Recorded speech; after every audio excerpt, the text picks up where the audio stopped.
We meet at a time when geopolitical tensions and mistrust have escalated the risk of nuclear warfare to its highest point in decades. The doomsday clock is ticking loudly enough for all to hear.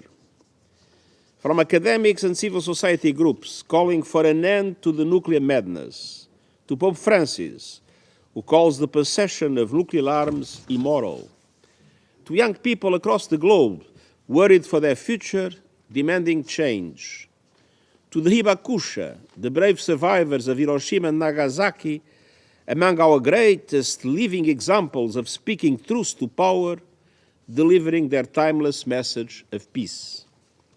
To Hollywood, where Oppenheimer brought the harsh reality of nuclear doomsday to vivid life for millions around the world. Madam President, humanity cannot survive a sequel of Oppenheimer. Voice after voice, alarm after alarm, survivor after survivor are calling the world back from the brink. And what is the response? States possessing nuclear weapons are absent from the table of dialogue. Investments in the tools of war are outstripping investments in the tools of peace. Arms budgets are growing, while diplomacy and development budgets are shrinking.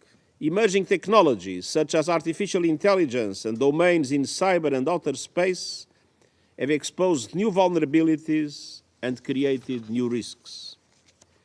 Countries are pouring resources into deadly new nuclear technologies and spreading the threat to new domains.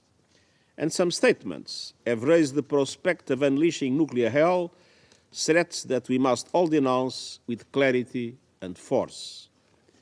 Nuclear weapons are the most destructive weapons ever invented, capable of eliminating all life on Earth. Today, these weapons are growing in power, range, and stealth.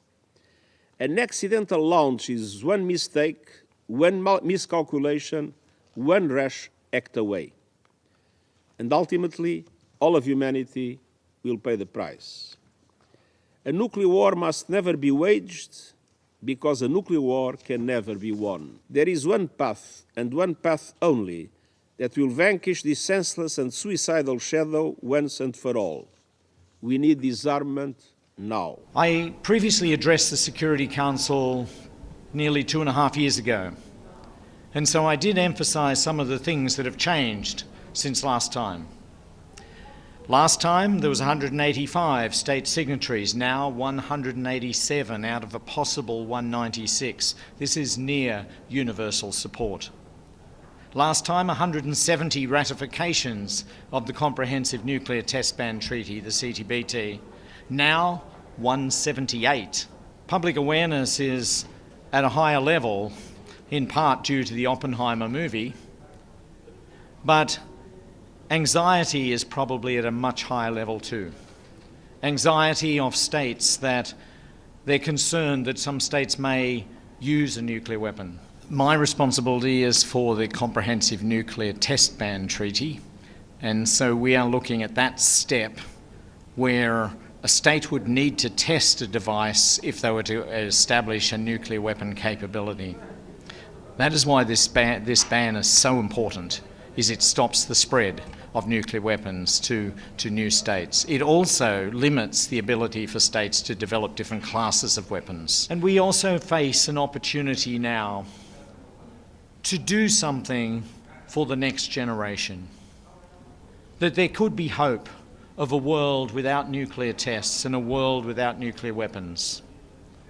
That we could leave this world in a better place by finishing the job before us and seeing this treaty enter into force and all of its verification mechanisms becoming available.